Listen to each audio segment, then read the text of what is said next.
Olá, saudações a todos, todas e todes que nos assistem. Nesta pesquisa, eu e Ingrid resolvemos estabelecer algumas possíveis confluências entre a transposição do Rio São Francisco e o projeto da Central Nuclear do Nordeste, sobretudo porque são mega empreendimentos que estão inseridos em um cenário neoextrativista. Então, primeiro a gente começa, né, estudando o que é esse modelo desenvolvimentista neo-extrativista. Vale salientar que o extrativismo não é algo novo, pelo contrário, é uma modalidade de acumulação que vem sendo forjada há mais ou menos 500 anos e que vai adquirindo ao longo da história diversas roupagens.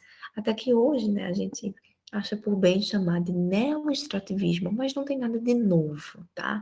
Na verdade, continua-se com a mesma história, com a mesma modalidade de acumulação, de apropriação de corpos, força de trabalho e recursos naturais, certo?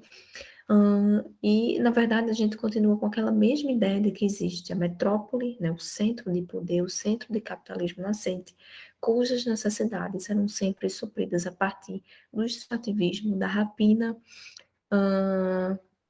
e da exploração da colônia, né, da periferia do mundo.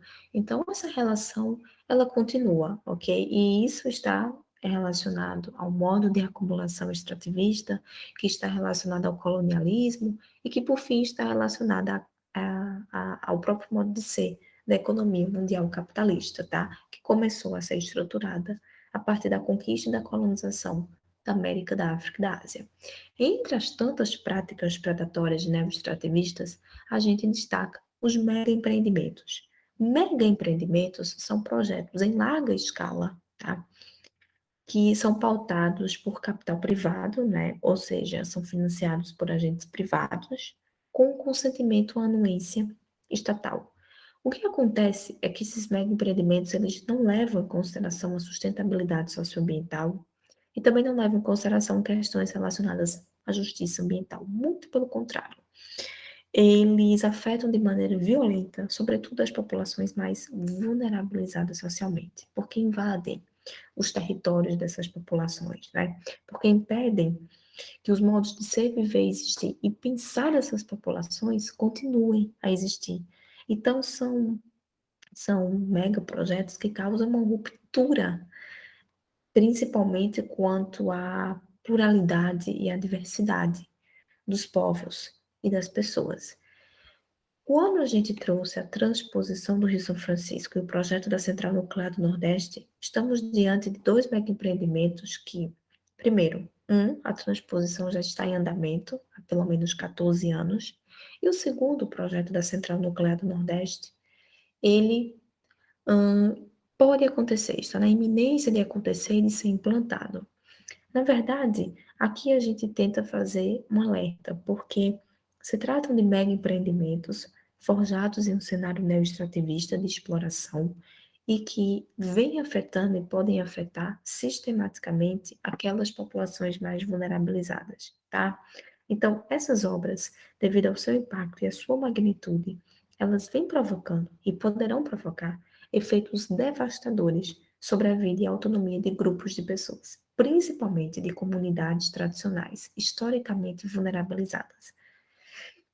A transposição, como eu disse, ela vem se arrastando há 14 anos, mas já se percebe, quando da análise do eixo leste dela, no município de Sertânia, que existem várias disposições do estudo de impacto ambiental que não foram cumpridas. Existe também um agravamento da situação de vulnerabilidade de famílias camponesas que foram visitadas por nós no programa Transvergente, certo? Do qual eu faço parte. Quanto à Central Nuclear do Nordeste, o que existe até agora é uma promessa, né? Promessa de que a chegada dessa central nuclear vai trazer crescimento econômico e progresso para a região sertaneja. Vale salientar que querem instalar essa central nuclear no município de Itacuruba. Município esse, inclusive, que já foi realocado compulsoriamente em razão da construção de outro mega empreendimento energético, que foi a construção da usina hidrelétrica de Itaparica. Então, o que a gente tem, na verdade, quando intenta analisar a transposição e o projeto da central nuclear, é que existe uma certa tendência para subverter a região semiárida nordestina, o semiárido da sertaneja ao contexto nacional e internacional do agronegócio. Primeiro ponto, né? Primeira conclusão parcial a que nós chegamos. Segundo, é que existe uma tentativa de resolver os problemas da seca e da crise energética, mas sempre segundo paradigmas neoliberais, sempre segundo paradigmas que norteiam o caráter de intervenções socioeconômicas neoliberais. Então, na verdade, o que os agentes públicos e privados fazem ao implantar esses mega empreendimentos é investir em um desenvolvimento destrutivo, tá? É investir em uma modalidade neoextrativista que continua predatória. Então, o interesse estatal em investir na implantação de megaprojetos na região Nordeste não é um fato isolado, porque, na verdade, parte da criação de um imaginário de que esta região é atrasada, de que esta região é carente de investimentos e que esta região é vazia demograficamente. Então, vale a pena investir na chegada desses mega empreendimentos para inserir a região Nordeste, ou para inserir essa região na rota de consumo, né? Inserir essa região em um cenário de progresso e de crescimento econômico ilimitado.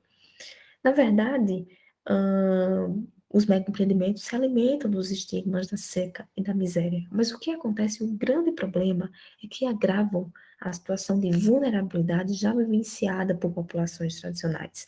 São essas populações que são severamente impactadas por essas obras, que vêm sendo impactadas pelas obras e pelos canais da transposição do Rio São Francisco e que podem ser impactadas se ou quando da construção do projeto da Central Nuclear do Nordeste.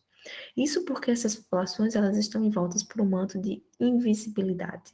Então, o que o nosso trabalho traz em linhas gerais e preliminares são as possíveis confluências entre o mega empreendimento e outro, ambos localizados na região semiárida nordestina, um visando resolver os problemas de seca e o outro visando resolver o problema da crise energética. E a gente aponta, né, para o interesse estatal nisso, aponta para confluências entre agentes públicos e privados e, sobretudo, para os impactos socioambientais que obras desta magnitude trazem e provocam, sobretudo nas populações e nos povos mais vulnerabilizados. Então é isso. Muito obrigada.